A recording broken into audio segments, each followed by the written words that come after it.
Code of conduct. Heavy is the head that wears the crown. I put in extra work that just can't be found. I took the sword out the stone, wasn't a thing. Look me in my eyes cause I'm a king. Look me in my eyes cause I'm a king. God made me punch in accurate numbers. My castle won't crumble. What I tackle will fumble. I've been a leader when they ain't see it, but now my feet is up. According to me, royalty didn't end with King Tut. Crown on my head, clouds is at my legs. Big says sky is the limit. I look down on the ledge. I push the bar like I'm opening a cell. Hands in my cookie jar, you won't come out with a single nail. I need all of mine. The weight of my shoulders won't fit on a scale. What's a king to a giant? Well, Goliath fell. Even if we playin' chess, dog, this king can't be checked. I make all my moves on the board, I invented my steps. I'm a king, the blood of a ruler, I feel like Mansa Musa. Make your squad disappear like landing by the Bermuda. Triangle, look at it from my angle. I'm a king, the closest thing to being one of God's angels. Yeah, I'm a king.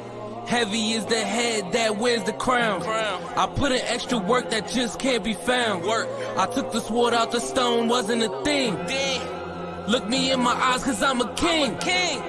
Look me in my eyes cause I'm a king. Yeah, good morning, good afternoon. I'm playing good evening and good night. This is the Code of Conduct with the King podcast. I am your host, JSpenceTheKing, and I'm not even going to act like I'm sitting here sad. We all right. I wanted to lead in kind of sad, but I ain't really sad. We all right. We got that thing going. What's going on, Bills Mafia? It is not Victory Tuesday, unfortunately, but damn it, we here. We're here. It's not Victory Tuesday. Shout out to my man John Fina in the building in the comments right now. Also, shout out to Joe.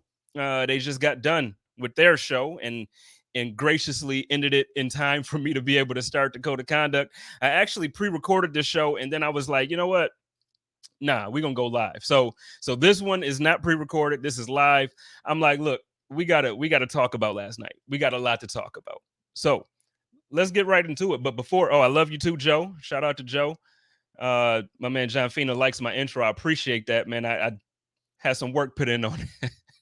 Had some work put in on that. But before we get into the game, there's a couple things that I kind of want to touch on first, and then I'm gonna just hit it hard. We're gonna get right into it. So just for starters, y'all already knew what was coming at the beginning of this show. Y'all knew that I wasn't going to let this thing get to 3 minutes, 4 minutes, nothing without addressing the elephant in the room, at least my room. I can't speak for everyone else is sitting, but from where I sit, I need my dog, Andre Roberts, to come on home to Buffalo. I need him to come on home to Buffalo. The Chargers cut him, or not the Chargers. See, look at that. The Texans cut him yesterday. I need Andre Roberts back in the Buffalo Bills uniform. The way he looks in this uniform right now is how I need to see him for the rest of the season. I need my guy to be here, fielding punts, fielding kick returns.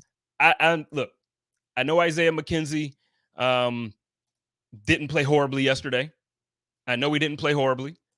I know that, he had a touchdown that was called back. I know Bills fans are in love with Isaiah McKenzie, and that's okay. Me saying that Andre Roberts should come back is not a slight against Isaiah McKenzie. I feel like I have to say this every single week because for some reason, me being critical of a certain play or me being critical of a player means that I don't like them, even though that's not true. But the thing is, Andre Roberts is elite. Isaiah McKenzie is not. And whether we want to be honest about that and be truthful about it and speak outside of our feelings, that's going to be up to you. But in reality, when you look at it, a lot of Bills fans were saying for the first 5 weeks, well, Isaiah McKenzie is leading the league in return yards, so we can't get blah, blah, blah, blah, blah. Nah, I'm going to tell you what. He was leading the league in yards because of the first return that he had of the season. He has not been leading since then. The decision-making has not been where it should be. Lone Wolf in the comments says, if Houston cuts a man or cuts a player, you might want to find out why. No, honestly, I could care less about what Houston is choosing to do or what they're choosing not to do. From the outside looking in, to me, it looks like Andre Roberts is the type of player that wants to be on a team that can win, and the Houston Texans aren't that. And look, I don't care about what the Texans have going on. What I know is for his career, for what he's done consistently, Andre Roberts is probably going to go down for his career as a top 5 kickoff and punt returner in history. That's not me talking out of passion. That's not me talking because I love him. That's 100% a fact. You go and look up his stats. Andre Roberts is that dude. And regardless of how you feel about Andre, regardless of what y'all thought last year, oh, he wasn't part of the offense, he didn't do that. Tell me how many plays Isaiah McKenzie really got off this year in the offense. Y'all quiet about it. Nobody's talking about how Isaiah McKenzie is now only doing the punt and kick return. And that's no beef for me because I didn't have a beef with Andre doing it last year. But the thing is, Isaiah is not as productive as Andre was last year for the Bills and special teams. And he's not as productive as he was last year in the offense. Isaiah McKenzie is not doing the things that everybody thought he was going to do. I'm not going to go on this rant because the thing is, I don't want to make this show about special teams because that's not what the important issues are tonight. But I did have to start off the show by saying, like, look, if ain't nobody else in Buffalo going to do it, damn it, I'm going to do it. I need my dude, Andre Roberts, to come home. Andre, you already know where I'm at with you, man. I hit you up yesterday. You know where I'm at with you. Come on home. Come on home. And then come on to code of conduct and let's announce this thing the way it's supposed to happen, man. But let's get into it. How y'all feeling, Bills fans? And talk to me in the comments. How y'all feeling? Are we feeling happy? Are we sad? Are we depressed? Are we angry? Are we, it was weird. After the game, I text Joe and Bruce, and I'm like, hey, is it weird that I'm not even like slightly upset? Like I'm cool. And Bruce is like, nah, and I'm always like, I'm not mad. And I'm like, yeah, Bruce, but you're like Morpheus. So Bruce don't count.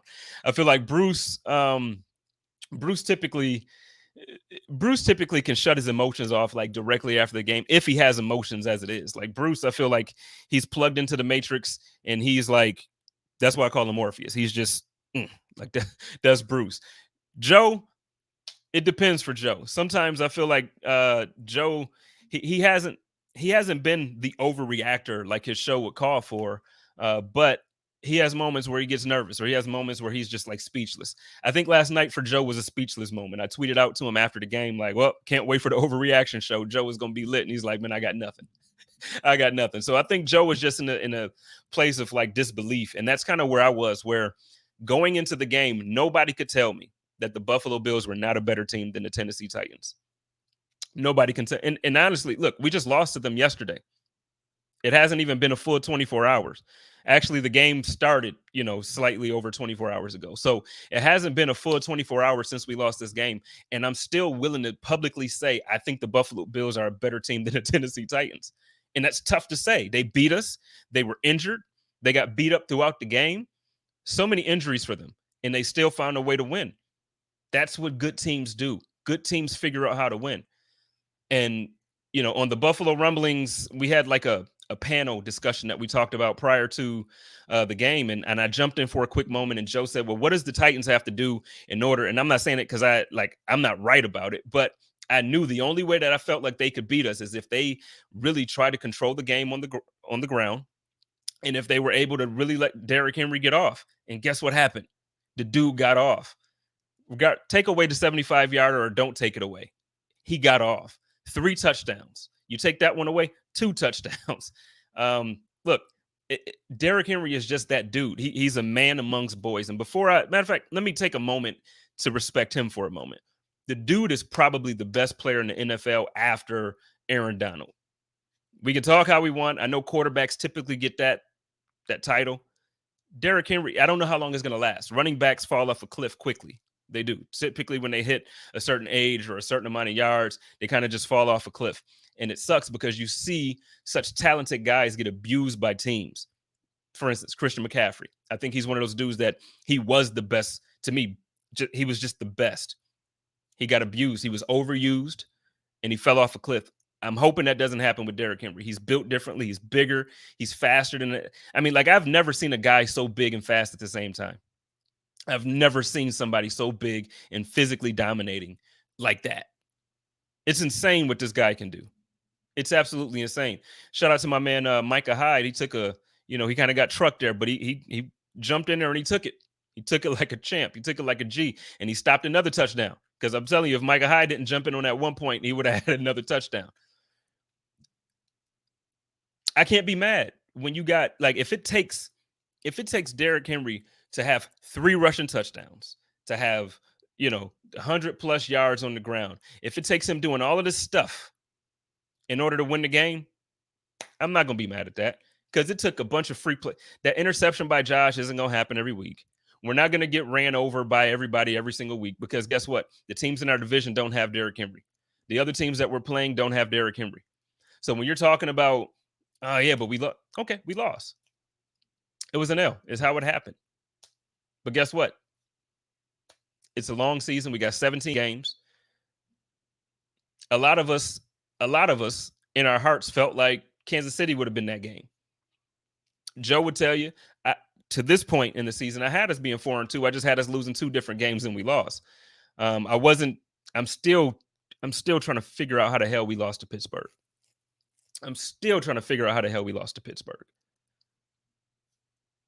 How did we lose to Pittsburgh? Whatever. No need to even go back there. But the thing is, I thought that we were going to lose before Fitzpatrick got injured. No, I don't think Fitz is a better quarterback than Josh. No, I don't think that the team is necessarily better than us. But I thought, and I still think, that the team is very talented top to bottom. And I thought with Fitz being in there, he's better than Heineke. And I thought, so I thought it was going to be a Washington sleeper game, like they was going to catch us sleeping because we would just be too confident. And then I thought that we would lose against Kansas City.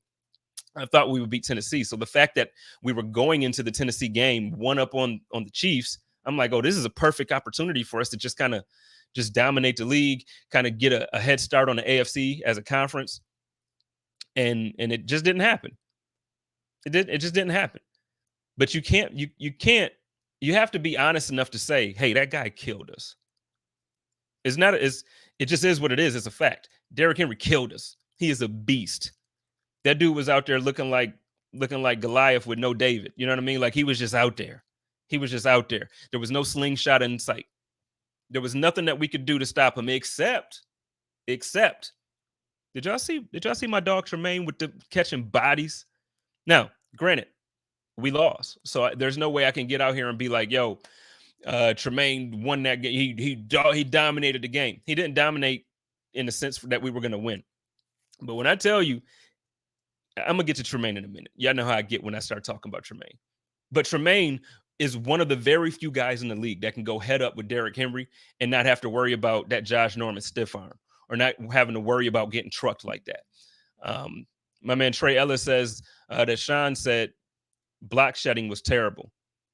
I would agree with that. I think block shedding was terrible, but I think that the things that the coaching staff sees and the things that the fans see are 2 completely different things. If I'm going based off of all the interaction that I had today, a lot of fans really don't understand why that game was lost and really don't see where we were good and where we were bad. So let's start from the top. First, I want to say this loss is not on Josh Allen. First. Secondly, I want to say this loss is not on Sean McDiddy. McDiddy did not make a bad decision by going for it at the end of the game, giving the ball to Josh. That was not a bad decision. I'm going to just tell you, Josh Allen is money. 4th and short like that, whether it's 4th and goal, whether it's 4th and 1, Josh Allen is money. I believe I saw a stat, and I got to look it up while I'm on here. I saw a stat yesterday that said that Josh was basically, it was like 13 out of 14 in those short yardage situations. 13 for 14. And then the one time he didn't get it, it was because of a botched snap. So it wasn't even like he failed. This was his first attempt where he didn't do well. And it was because he slipped. It was also because Dion didn't really hold up his block. That's not going to happen every week. I'm not tripping. The Spud says, I'm blaming McDermott's lack of clapping for the loss. He's too businesslike. Seems like no joy this year. Am I wrong? I don't know. I haven't paid attention to Sean McDermott in that way. I've been paying attention to the growth in coaching. To me, I see a completely different, I don't want to say a different coach, but I see an evolved version of Sean McDermott. He's making the right calls.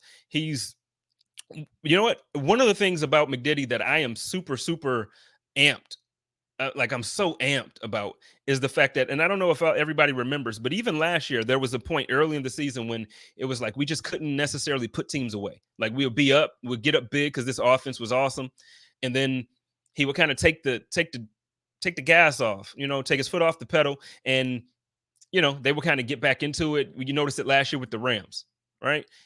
He's not doing that this year. This year is like, no, let's embarrass these boys. If we up 28-0, all right, let's go for 35-0. We up 35-0. Let's get that 40 on these boys. Let's do that. I see Sean doing that. I see Sean trusting analytics. I see Sean going for it on 4th and short. He's not Doug Marrone. He's not punting if we're in our territory getting ready to score. He's not doing it. He's not doing it. He's going for it. He trusts this offense. He trusts Josh Allen. And I tell you what, I'm going to talk about that play in a little bit, but you can't be mad at anybody saying, yo, Sean McDermott is wrong he was stupid. I saw some craziness today. People talking about Sean McDermott is dumb. He's crazy. He shouldn't have gone for it. I'm going to just tell you what, when you pay one man more than $2 million or $200 million to do a job, y'all crazy. You give Josh Allen that kind of money and he's the best. Tell me where I'm wrong. He's the best running back on your team. And 4th and inches, you give the ball to the best running back on your team. Everybody remembers Josh Allen in Dallas. Everybody remembers that play when he pulled the ball out. It was a fumble and he fought through, got the first down. Every time I do like a poll or every time I do something and say, hey, what's one of your favorite Josh Allen moments? That's the one that's the one. Everybody loves Josh from that moment. Last night would have been no different. If he would have made that, then everybody would have been talking about how Sean is a genius. Yeah. And granted, we could have kicked a field goal, tried to go to overtime, hopefully win the toss. I'm going to be honest with you. At that point of the game, you do not want to see Derrick Henry in overtime. I don't know how many of you watch the Titans on a regular basis, aside from when we play them. Derrick Henry typically gets stronger as the game goes on. And if you don't believe me, look at his stats. I've never seen somebody with more runoff touchdowns. Like he will win games with long runs of over 20 yards. I've never seen somebody do it as frequently as him. LaShawn McCoy was awesome. LaShawn McCoy was amazing when he was a Buffalo Bill. He was amazing in Philadelphia. LaShawn McCoy he did not win as many games on like the last drive like that. Long yard. He wasn't doing it. You can go all the way back to our old times. Look, I'm just telling you, Derrick Henry is something special. Because of that, Sean McDermott, to me, made the right call. Let's go for this. Josh, here's the ball. I'm putting this on your shoulders. Offense, go ahead and do this. Let's win this game. Take it back to Buffalo. Unfortunately, this time it just didn't go our way.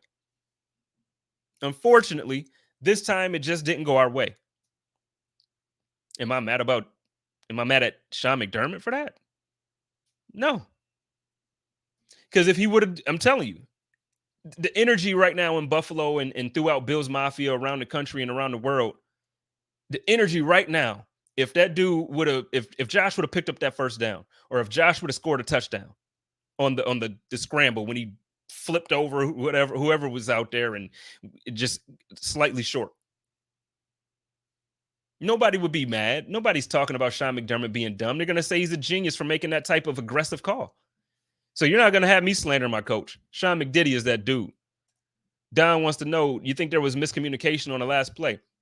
I don't think that there was miscommunication. The way I see it, because I went back and I watched it a couple of times, and as soon as I get off this, I'm actually going to go back and watch the game again.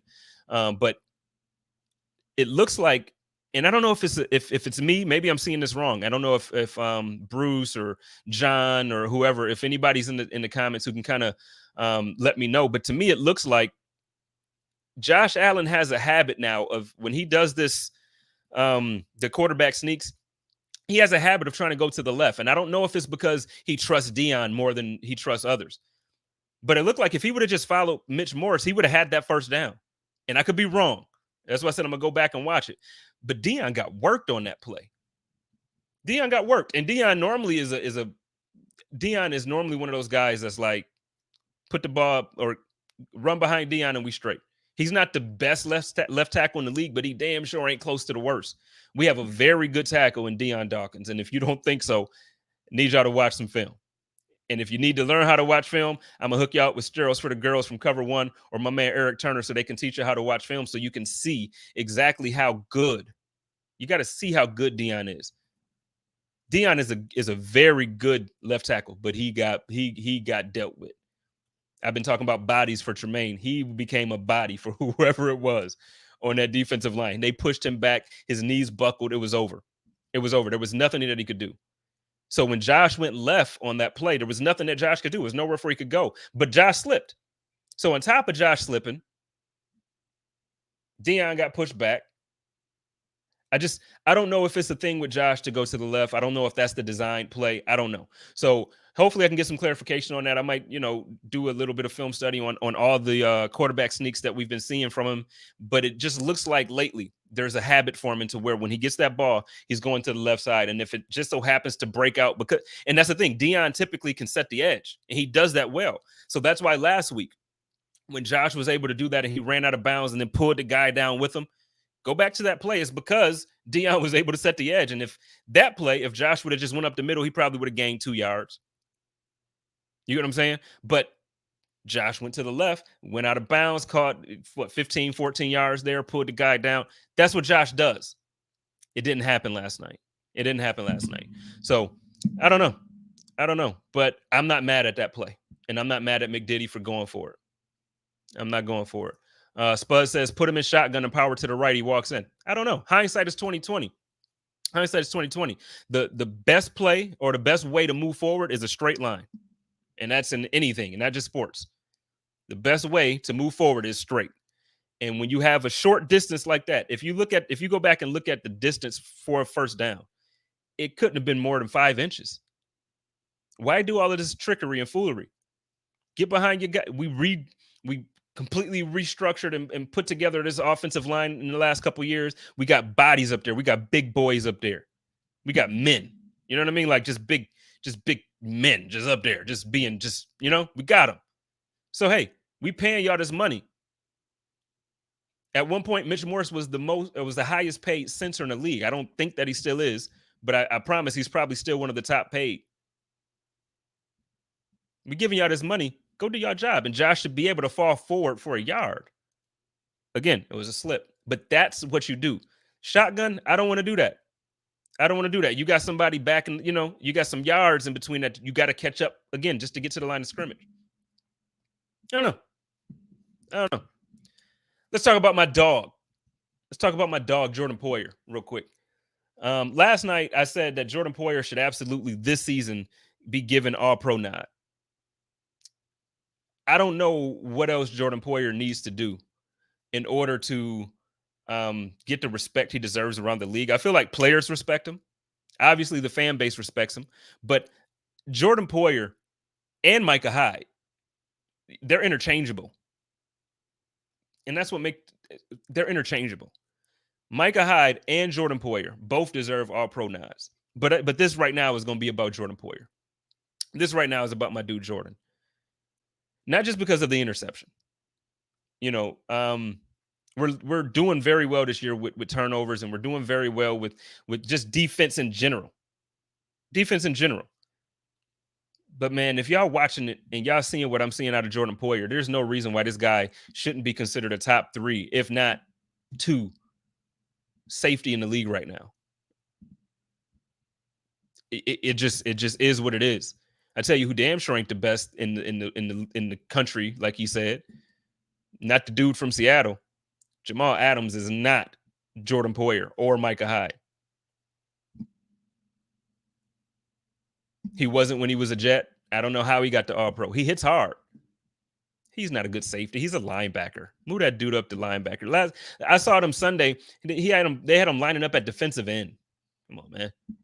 Get him out of here. He's no Jordan Poyer. And y'all can quote me on that. Y'all can screenshot it, get the receipt, whatever receipt you need. Go ahead, receipt it. Receipt it all up. Jamal Adams ain't no Jordan Poyer. Jamal Adams ain't no Micah Hyde. The hell? What are y'all talking about? Talking about he's the best in the country. Man. Anyway, I don't even want to get on him. My man Jordan Poyer gets it. My man Jordan Poyer gets it, and he better get it this year. If he don't get that All-Pro now, we riot. We riot. And I talked to his brother Jeremiah yesterday, and he said he's there with it. So we're going to do that. We're going to lead the charge. If Jordan don't get this doggone All-Pro nod and, you know what, send him to the Pro Bowl, give him All-Pro, do all of that.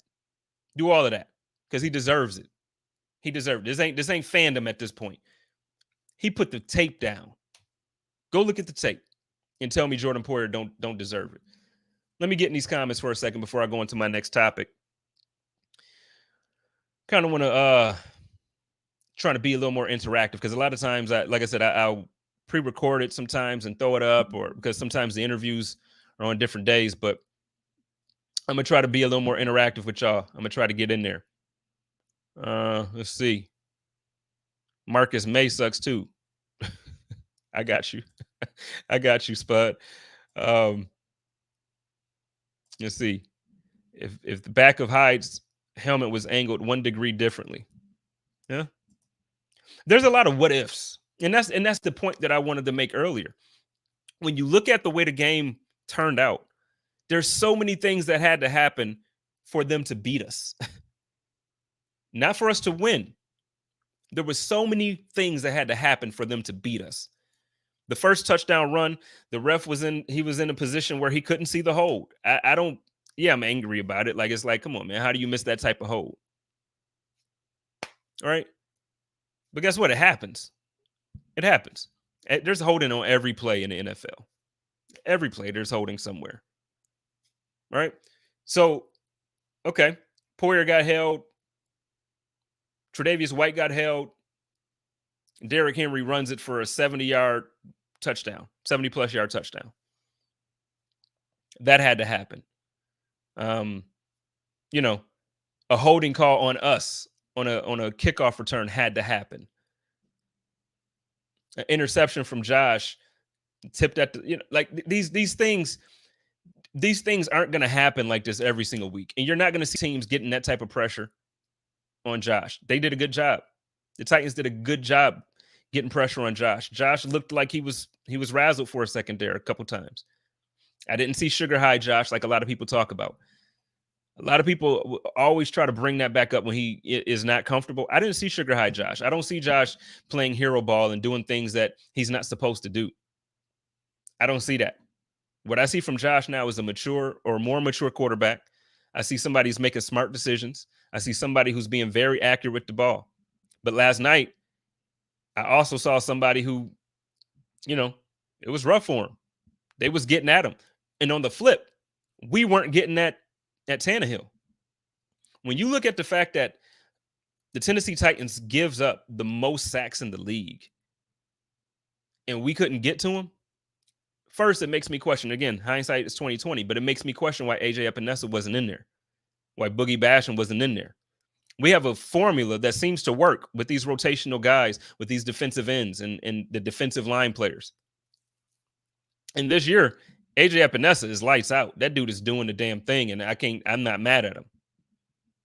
I'm not mad at him. My man Eli says, these penalties better happen in the regular season and not in the playoffs. I hear you there, man. You know what I'm waiting for, though? It seems like, and just in my experience as a fan of football, watching playoff games and watching just games in general, the good teams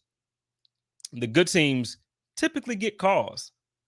I'm waiting for the day that we get those, is Josh Allen on this team? Let's go ahead and give him this call. I'm waiting for that love. Because we've known it and we've seen it so many times in New England. Like, they damn near created a rule, the Tucker rule with Tom Brady. They created that on the moment, on the spot. They just gave it to him. Like, all right, we're gonna give it to you. We don't want you to lose this one here, Tom. When we gonna get some of that? I want some. So yeah, you're right. Like, it's if we're gonna get these stupid calls like this, it's best to have them now. But at one point, we gonna get the love from the refs. At what point are we gonna get those calls? I'm not trying to be Patrick Mahomes' girlfriend here, how she was saying that the refs are never on their side and all of that stuff during the Bills game. But I'm going to just say the refs don't really seem to be on our side. But I think that's where the disrespect stops. I don't understand. Bruce and I, well, first Bruce, talked about it for a while, but no, lately, there's still a portion of the fan base that thinks that we're disrespected by the national media and we're disrespected by other teams, and I don't see that, and I don't hear that. I don't hear that at all. I think internally we disrespect ourselves way more than anybody outside of Buffalo, other than Nick Wright. But who cares what Nick Wright thinks? I don't even think Nick Wright cares what he thinks. You know what I mean? Like, I don't know. Lone Wolf, we already addressed this, but I'd never mind talking about Andre Roberts. Lone Wolf wants to know, it says Houston released Andre Roberts. Does Bean consider re-signing him? Damn it, y'all know where I'm at. Y'all already know where I'm at. Bring the dude home. Come home, my dude. Come home. I need him. I need him back. Come on. Yeah, everybody's in the comments now talking about AJ not being active. Yeah, I'm with y'all. Don wants to know, is our D-line bad? No, our D-line isn't bad at all. We actually have one of the best defensive lines in the league. We have a very good defensive line. Very, very good. Groot is going to be a promising young player on this team for years to come. Not just like right now. And this isn't a fluke.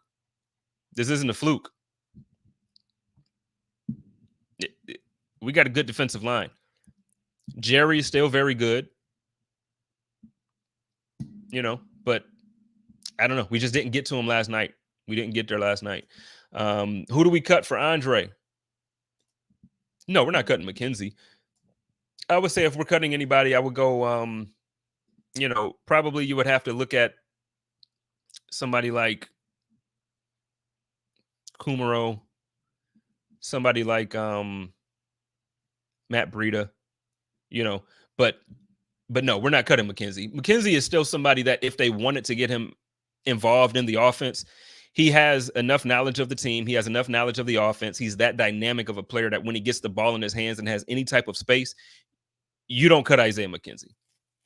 So no, Isaiah McKenzie is not going any place, even if they were to bring back, if they were to bring back Roberts, like I'm begging and, because I know, and again, I know it's not a popular request amongst the fan base.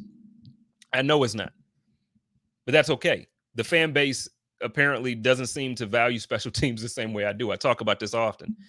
To me, special teams is 1/3 of the game. I believe you need to win 2 phases of the game in order to win on a consistent basis. Now, there are times when you can't, or there are times that you can win without winning 2 phases of the game. And that's when freak things happen, freak plays and weird stuff like that. But you have to win 2 phases of the game in order to consistently be a good team. For years, especially in recent years, the Buffalo Bills have been spoiled because we've always just won. We've always just won special teams. You knew it was a strength. Right now we have 2 of the best gunners in the league, and we have other special teams players that are considered top 10 in the league. But we don't have that return thing on lock. We just don't have it. Trey Ellis says, sign Robert Foster. How about we don't? Let's not do that. Yeah, I don't think that'd be a good idea. Somebody says, how about we cut Vernon Butler? I don't see Vernon Butler going anywhere, or Mario Addison. I don't know, but I would very strongly encourage Brandon Beane and Sean McDiddy to bring my dude back. Bring him back. Don says that Cole is still legit. I don't know why anybody thought he wasn't legit. I don't know why anybody thought that he wasn't legit. But one thing that I do question is why his involvement has diminished in the game plan. Now, I know Josh kind of made a comment about it last week where he said that it's matchup dependent, or it's just based on who we play and what we do and blah blah blah. Right? Cool, that makes sense. But what doesn't make sense to me is when you have a guy who's basically always open. I just don't understand how he was utilized so little in the first few weeks of this season. I don't know, but I love Emmanuel Sanders. I love Stephon Diggs. Can we talk about how Stephon Diggs is just like a magician on the sideline? I think I tweeted it like 5 times last night because every single time he caught the ball on the sideline, he made the first guy miss, made the second guy miss. There was maybe once that he got tackled, but it's like he always, and it's like every single game.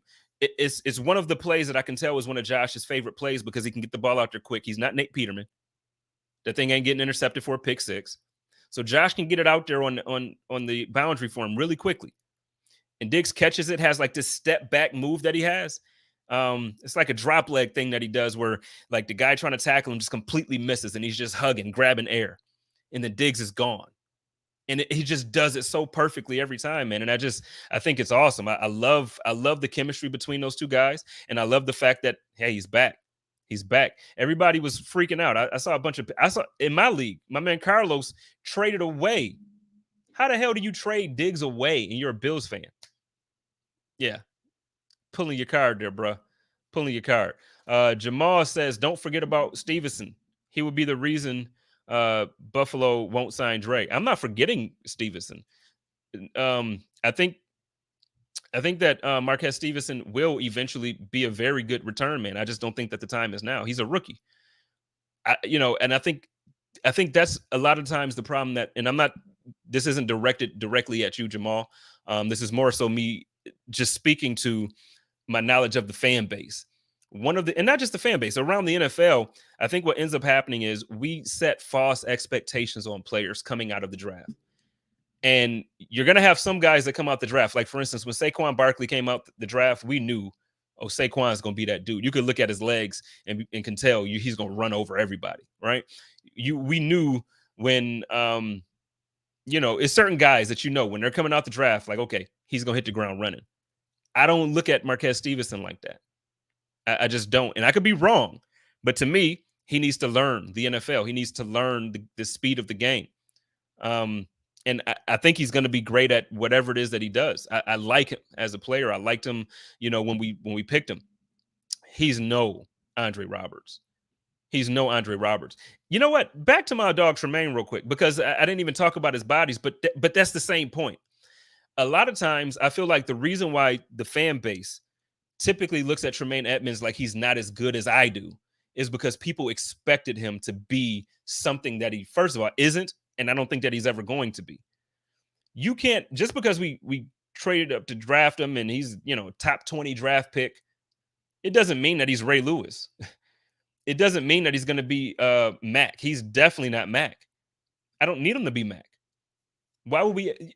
I don't need him to be, and I say this so frequently because I feel like I talk about Tremaine so much that a lot of the stuff that I say is repeated. But the thing is, I don't need him to be any of those guys. And the expectation that we place on these guys that we draft is like, okay, Brandon Beane is the most genius. He's the most genius GM we ever had. So when we pick a guy, that means he's a stud. He's a star. It took Josh some years to develop.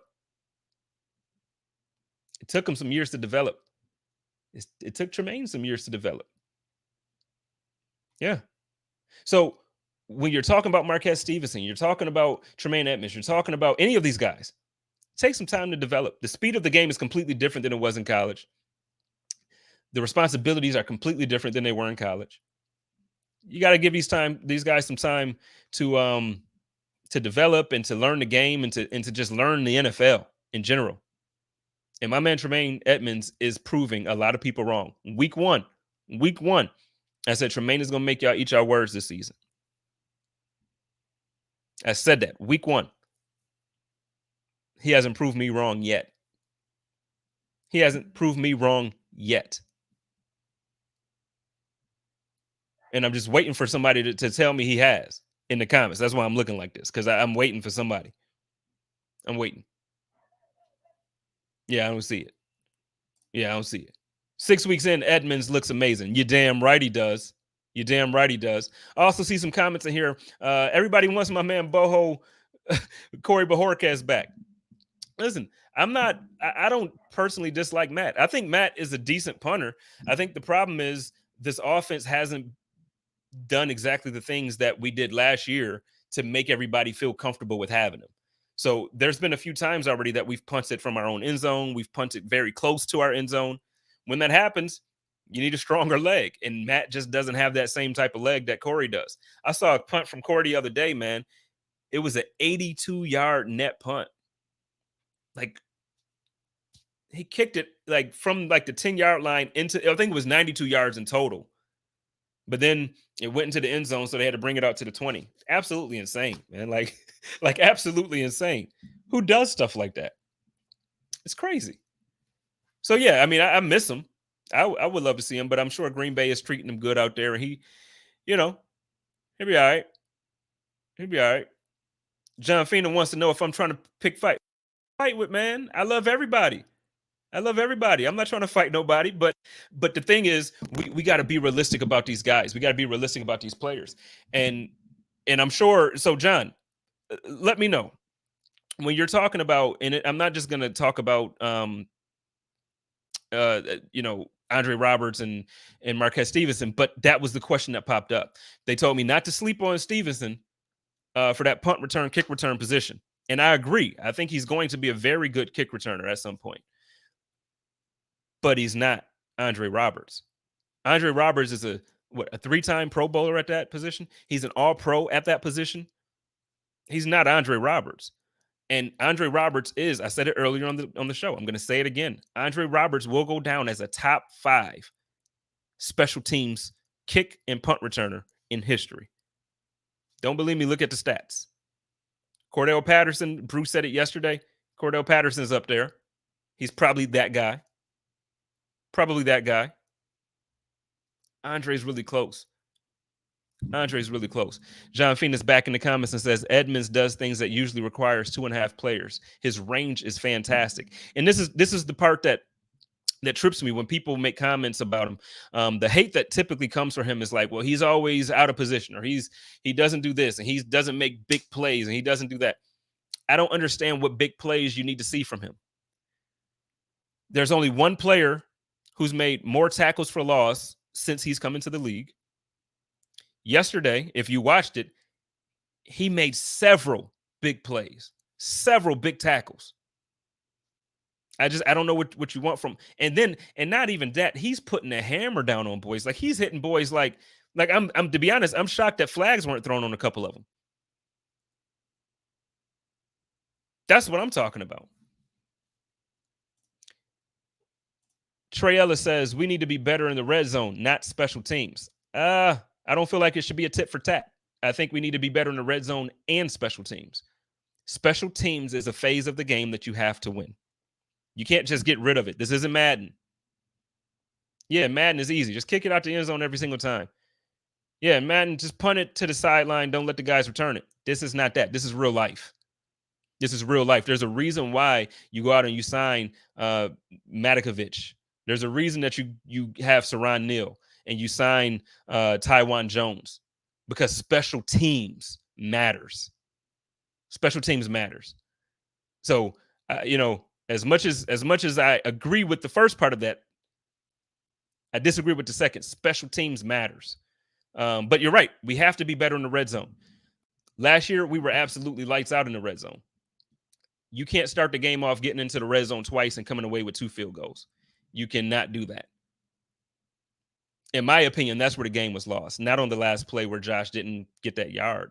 The fact that we were still able to be in a position to win the game at the end like that is amazing to me. It's amazing to me. But we lost it getting 3 points instead of 6, those first 2 drives. That's where we lost it. Absolutely. Let's see. I actually like our special teams quite a bit. I think our special teams coordinator is a sneaky head coach candidate. I wouldn't go that far as sneaky head coach candidate. I do like our special teams, our coverage. I do not like what we're doing as far as running things back. I do not like what we're doing. I just don't. Let's see. Addison got stiff-armed and Edmonds blew Henry up. I tweeted that he damn sure did blow it up. He damn sure did blow it up. Let's see. What else we got? The comments are all over the place. So I'm gonna get back on schedule here. We got about 15 minutes before I got to get out of here. Josh, can we talk about Josh for a second? How do y'all feel about Josh and the MVP discussion after last night? At last night, prior to that final drive, I tweeted out, I said, we want Josh to be considered for MVP. This is where MVPs make their case. How do we feel about Josh for MVP through 6 weeks of the season? Do we think he's up there with the Tom Brady's? Tom Brady had a bad week against the New England Patriots. And technically, last night was not a bad night for Josh. Josh had a very good game statistically. Very good game. He looked like Josh of last year. He looked great. Yeah, he had an interception, but he looked great. How do we feel about Josh for MVP?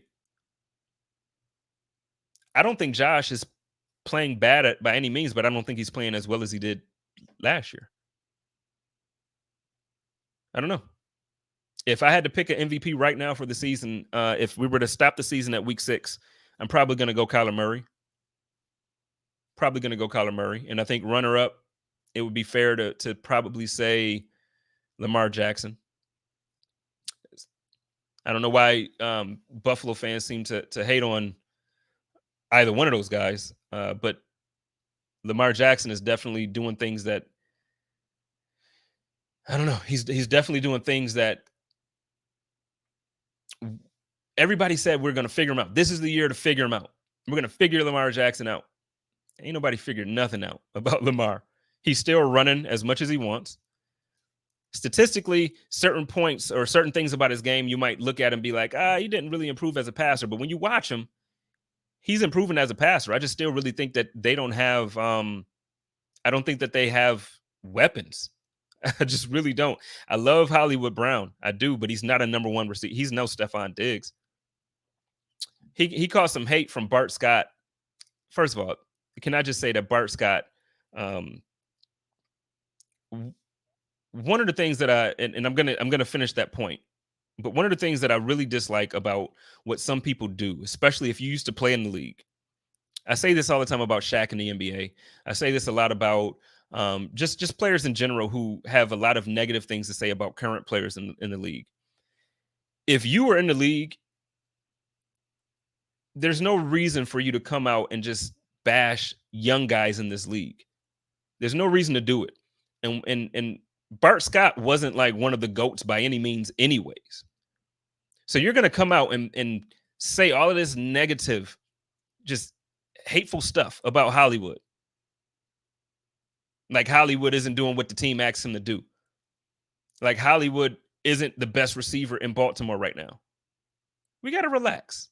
But back to Lamar, Hollywood is not a number one receiver. If you put Hollywood on the Bills, he's not starting over Diggs. He's not starting over Sanders. He's not starting. You think he's taking snaps away from Beasley? Not likely. He's probably our 4th receiver. You throw him on, so my point is you put him on other teams that are considered good. You put him on teams that are good. He's not a starting guy. And it sucks to say that. You put him out there with the Chargers. Bart Scott's point was accurate. Hollywood needs to develop more if he wants to be a number one. He has to put something else out there. But he's not a number one wide receiver by any means. And I see some comments in here, and Bart was good. I'm not saying he wasn't good, but he wasn't a GOAT. He wasn't one of those guys that when you think about linebacker play in the NFL, you don't think about Bart Scott. Like when everybody, I'm saying Bart Scott, like I say Kelvin Benjamin. But you look at when you hear all of these players talking about how Tremaine Edmonds doesn't show up and they want Tremaine to be something from whatever, they don't talk about Bart Scott. Nobody ever says, I want my linebacker to be like Bart Scott. Who the hell?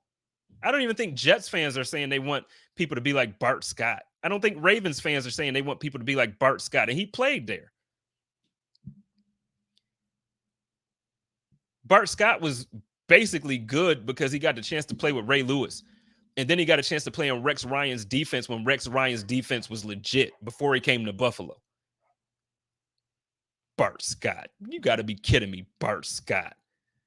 You know what I mean? And Hollywood ain't out here disrespecting nobody. Hollywood ain't disrespecting nobody. That really bugs me. That really bugs me when you're supposed to be big homie and people. You're supposed to be out here giving people, like showing people love. You as a player, and you know how the media is. You know how the media is. You know. Shout out to my guy, John Feeney. He's signing off for the night. Roman's 15th birthday. Got to run. Hey, I love you, John. I appreciate you, man. I got to get you back on the code of conduct. I know tonight wasn't a good night for us since you and Joe were live as well. But hey, I appreciate you for checking in with me and spending some time with me tonight, man. I gotta check in with you. So let's end this off like this, man. Let's end this off like this. Let's talk a little bit. Oh, you know what? No, I forgot. I was talking about player development and all that stuff. I want everybody to relax on my guy Spencer Brown too. No, I didn't see anybody talking bad about Spencer. I didn't see anybody bad talking about Spencer Brown. But one thing I do need everybody to understand is he's a rookie. Just because he's 6'40" and he weighs 800 pounds does not mean that he's not a good. He's an absolute. He's going to be a stud. He's going to be a stud. He's been playing well for us. But, last night was rough for him. Need y'all to relax. Give him some time. They're not going to bench him. It's not going to be one of those things where they pull him and put him back, put him back. The team is ready for him. He's somebody special. So, let's end it like this. We're going into the bye week. So, in the comments, normally at this point, we would be asking or normally I would be interviewing somebody, but I didn't really have anything planned this week. Like I said, going into the bye week, I kind of was just like my mind was on bye week too. But where we at? Let's do a temperature check. How confident are we in the Bills? 10 being still confident, still think we go into the Super Bowl. 1 being, man, what the hell? We lost to the Titans. So throw some stuff in the comments for me real quick. Let's kind of see where everybody's head is at. And yeah, same thing, Rich. Shout out to Roman. Happy birthday. Happy 15th. That is awesome. Don said he thought the game was going to be a blowout. It was way off. I feel you, man. I feel you. Peyton says confidence is at 10. Peyton plays. My confidence is with you, man. Look, 13 is what you said. To be honest, I'm at 13. I'm with you. Don says 14-3 sounds good to him. Yeah. I predicted at the beginning of the season, I think I said 13-4. Got to lose the game somewhere. Got to lose them somewhere. They still talking about Bart Scott. He went to the Pro Bowl for the Jets when he was playing in a Rex offense that worked. There was a lot of guys from that Jets team went to the Pro Bowl because of Rex's scheme. And I'm not dissing them. Power to them. Great job. But Bart Scott is not an amazing player. We got to relax, Trey. We got to relax. 27, I'm not sure what this means. Rich says that we going 15-2 or 14-3, home field, number 1 seed, go all the way. So Rich thinks it's a chance that we're going undefeated the rest of the way. Let's do it. Thomas is at an 8.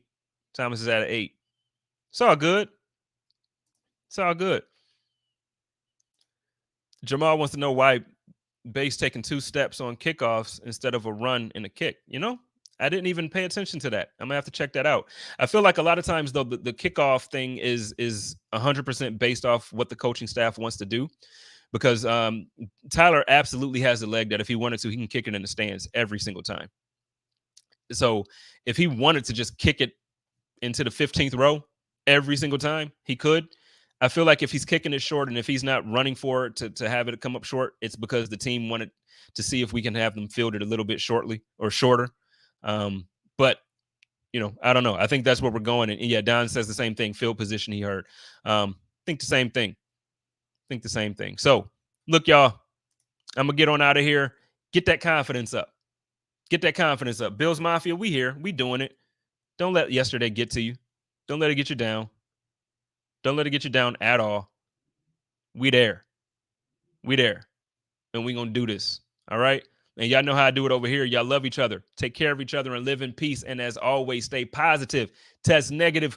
Go Bills. Let's go. Code of conduct.